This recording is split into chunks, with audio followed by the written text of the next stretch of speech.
আসসালামু আলাইকুম। MN blog থেকে আমি নাসরিন রহমান আবারও হাজির হয়েছি নতুন একটি ভিডিও নিয়ে। আশা করি বরাবরের মতো আমার আজকের ভিডিও আপনাদের ভালো লাগবে। Welcome back to my channel. আজকের ভিডিওতে আমি আপনাদের জন্য ছোট্ট একটা সুন্দর কিউট প্লান্টার বানিয়েছি। শুধু প্লান্টার বললে ভুল হবে, আমি এটা বানিয়েছি আমার কিচেনের জন্য। তো এটা আসলে আমি চামচ রাখার একটা স্ট্যান্ডও বলা যায়। তো পুরো ভিডিওটি সঙ্গে জুড়ে থাকেন, আশা করি আপনাদের ভালো লাগবে। প্রথমে আমি দেখাচ্ছি আমার ঘরের কিছু অংশ, যা আসলে আমি সব সময় সাজিয়ে গুছিয়ে পরিষ্কার রাখি। আসলে ঘর সাজাতে আমার ভালো লাগে, তাই যেহেতু এখন আমি ডেইলি ব্লগ শেয়ার করি, আর আমার কিছু আপুরা আমার ডিআইওয়াইগুলো খুবই পছন্দ করেন, তাই আসলে আমি চেষ্টা করি সুন্দর সুন্দর ডিআইওয়াই আপনাদের সাথে প্রেজেন্ট করার জন্য। আজকের ভিডিওটি মূলত আমি শুরু করেছি সকালের নাস্তা থেকে। তো সবাই আসলে নাস্তা নিয়ে বসেছিলাম, পরে ভাবলাম এখান থেকে ভিডিওটা শুরু করে যাক। এখানে আমি পেঁপে ভাজি করেছি। কালকে যে মুরগির হাত পা কলিজা ঘিলা ওগুলো দিয়ে ডাল রান্না করেছি, সেটা ছিল, গরম করে নিয়েছি। সাথে ডিম ভাজা করে নিয়েছি আর পরোটা ভেজেছি। তো আজকে যেহেতু শুক্রবার, আপনাদের ভাইয়াও বাসায় আছে, সবাই মিলে নাস্তাটা করে নিলাম। নাস্তা খাওয়ার পর চলে এসেছি রান্নার রুমে, রান্না বসাবো বলে। আর এই বাজারগুলো গতকাল রাত্রে আপনাদের ভাইয়া নিয়ে এসেছিল। এখানে হয়েছে 2 রকমের মুগ ডাল, একটা হয়েছে ভাজা আর একটা হয়েছে এইভাবে, আর একটা হয়েছে মশারির ডাল, পোলাও চাল। তারপর নিয়ে এসেছিল কাঁচামরিচ, ছিল না কাঁচামরিচ। তো কাঁচা মরিচগুলো আসলে বেশিরভাগই দেখলাম যে পাকা। তো যাই হোক, এই মরিচগুলো বেশি ঝাল হয়। তো আমি কিভাবে কাঁচামরিচ সংরক্ষণ করি তার ভিডিও আছে, তারপর আজকে একটু দেখাচ্ছি। যে কোনো একটা বক্সে আমি বাজার থেকে যে ব্যাগগুলো আসে সে ব্যাগগুলো বিছিয়ে নিই। তারপর আমি কাঁচামরিচের এই যে ভোটাগুলো ফেলে এতক্ষণ কিন্তু কাঁচামরিচগুলো আমি ফ্লোরে সরিয়ে রেখেছিলাম। যখন পানিটা শুকায় তখন আমি এভাবে বক্সের ভিতর নিয়ে ঢাকনা দিয়ে ফেলে রাখি। এভাবে কাঁচামরিচ রেখে দেখবেন একটা কাঁচামরিচও নষ্ট হবে না। নিচে ব্যাগটা দেওয়াতে উপরে যে পানিটা জমে সেটা ব্যাগটা শুষে পেলে তার ফলে আসলে মরিচটা পচে না। তো এখানে আমি মশারির ডাল, তারপর হচ্ছে পোলাও চাল, এগুলো আমি ঢুকিয়ে নিয়েছি। তো মুগ ডালের বক্সটায় মুগ ডাল আছে তাই আর ঢুকাইনি, সেগুলো আমি একটা কন্টেনারে রেখে দিয়েছি। তো এগুলো আমি রেখে দিলাম আমার ম্যাচট্রিপের মধ্যে। এখন চলে আসলাম রান্নার কাজে। তো রান্নাটা প্রথম ভিডিও করিনি, তারপরে এখান থেকে শুরু করলাম। এখানে পেঁয়াজ তেলের মধ্যে দিয়ে মরিচ দিয়ে দিয়েছি 3-4টা ফালি করে। তো সেটা ভেজে নিচ্ছি। দিয়ে দিলাম একটু আদা বাটা, রসুন বাটা, জিরা বাটা, তারপর দিব হলুদ গুঁড়া, মরিচ গুঁড়া, লবণ, রেগুলার রান্নার মতোই আর কি। তো এটা কতক্ষণ ভেজে তারপর আমি এখানে চিংড়ি ভাজি করব। সিম্পলভাবে ভাজি করে নিচ্ছি, কেননা আজকে আমি চিকেন রান্না করেছি আর হয়েছে সাদা পোলাও আর চিংড়ি মাছ। তো এটা হয়েছে আমাদের দুপুরের মেনু। তো দুপুরে খাওয়া দাওয়া করে রেস্ট নিয়েছিলাম, ঘুমিয়েছিলাম। তারপর বিকালে আসলে আমি প্লান্টার বানিয়েছিলাম। তো এই যে চিংড়িগুলা ধুয়ে টুয়ে কুটে বেছে নেওয়া হয়েছে। এখন আমি চিংড়িগুলা দিয়ে দিলাম। এই চিংড়িটা খেতে কিন্তু খুবই মজা, বেশি একটা বড় না আবার বেশি ছোটও না, মাঝারো সাইজের যে চিংড়িগুলো। তো এগুলা সাদা পোলাওর সাথে ভালোই লাগে। তবে চিংড়ির সাথে যদি হলুদটা না দেওয়া হয় তাহলে এটার কালারটা আরও সুন্দর হয়। তো আমি হলুদ দিয়ে ফেলেছি আজকে।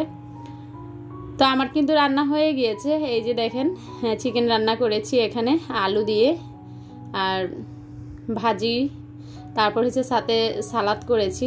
তো অলরেডি ডাইনিংয়ে আমরা খাবার নিয়ে এসেছি, এখন আমরা খাবো। আবারও ফিরে আসছি খাবারের পর।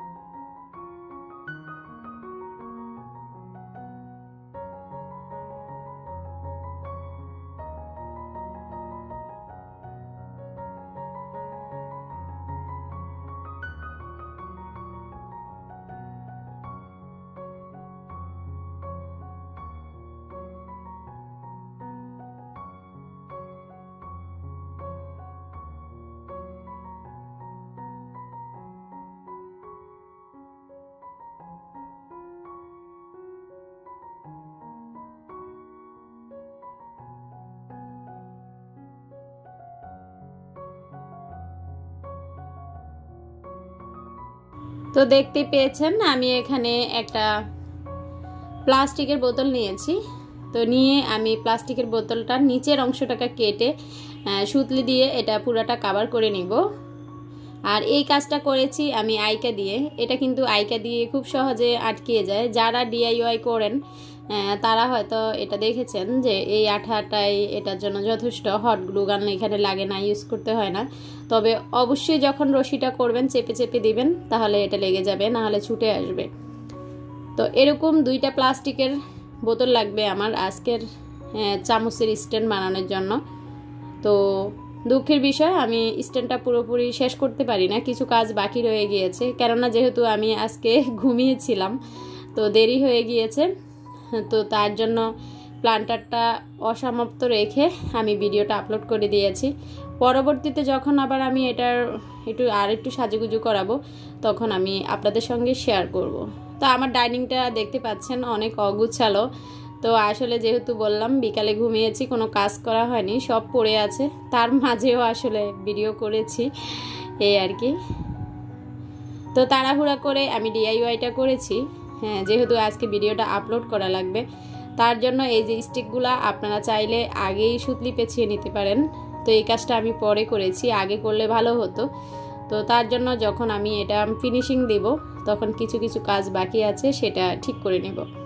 তো দেখতে পাচ্ছেন 2টা বোতল আমি সুতলি দিয়ে কভার করার পর এই যে গ্লুগান স্টিক দিয়ে গ্লুগান দিয়ে আঠা দিয়ে আমি এখানে যে সফট স্টিকগুলা 3টা দিয়ে একটা বোতল নিচে এবং আরেকটা উপরে কিভাবে আটকিয়ে নিয়েছি। এটা খুবই সহজ, আপনারা পারবেন। অফ ক্যামেরায় করে নিয়েছি। তারপর উপরে নিচে আমি লেস লাগিয়ে দিয়েছি। লেস লাগানোর পরে এটা দেখতে আরও সুন্দর লাগতেছে। তা আমি আগেই বলছি আমি প্ল্যান্টারটা আসলে তাড়াহুড়া করে বানিয়েছি, তার জন্য কিছু কাজ আমি ভুল করেছি। যেমন এই সফট স্টিকের কাঠিগুলো আগে আমার দরকার ছিল সুতলি পেঁচিয়ে নেওয়ার, তো সেটা আমি এখন পরে করছি। তার জন্য কাজটা একটু উস্কু খুস্কু রয়ে গিয়েছে। তো যাই হোক, সেটা কোনো ব্যাপার না, আমি পরে ঠিক করে নিব। মোটামুটি এই পর্যায়ে এসে আমি প্ল্যান্টারটা আজকের মতো অসমাপ্ত এখানেই রেখে দিলাম। এখানে কিছু কাজ বাকি আছে, হ্যাঁ, যেমন আমি প্ল্যান্টারের উপরে কিছু ফুল যোগ করব। তারপর আমার যেহেতু হট গ্লু গানের স্টিক শেষ, তো সেটা আমি এই যে লেসগুলো ভালো করে আটকাতে পারছি না। তো আপনারা বুঝতে পারছেন আমি কিভাবে লেসগুলা দেওয়ার চেষ্টা করছি। তো বাকি কাজ আমি যখন করব অবশ্যই আপনাদের সঙ্গে শেয়ার করব। তো আশা করি আমার প্ল্যান্টারটা আপনাদের পছন্দ হয়েছে, খুবই সুন্দর হয়েছে। আসলে যতই বলি অসমাপ্ত, তারপর ভালোই লাগছে। আর একটু গর্জিয়াস করলে আরও সুন্দর লাগবে এই আর কি। তো আমি নিচের অংশে আমার কিছু কাটা চামচ, সাইজ চামচ এগুলো রাখবো। আর উপরে আমি এটাতে রিয়েল প্ল্যান্ট রাখবো। আর এটা যেহেতু আমি রান্নার রুমে রাখবো, আমি যখন রান্নার রুমে রেখে এটা সাজিয়ে গুছিয়ে রাখবো তখন অবশ্যই আপনাদের সঙ্গে শেয়ার করব। আবারও হাজির হব নতুন ভিডিও নিয়ে। সে পর্যন্ত আল্লাহ পাক সবাইকে ভালো রাখুক, সুস্থ রাখুক। আল্লাহ হাফেজ, আসসালামু আলাইকুম।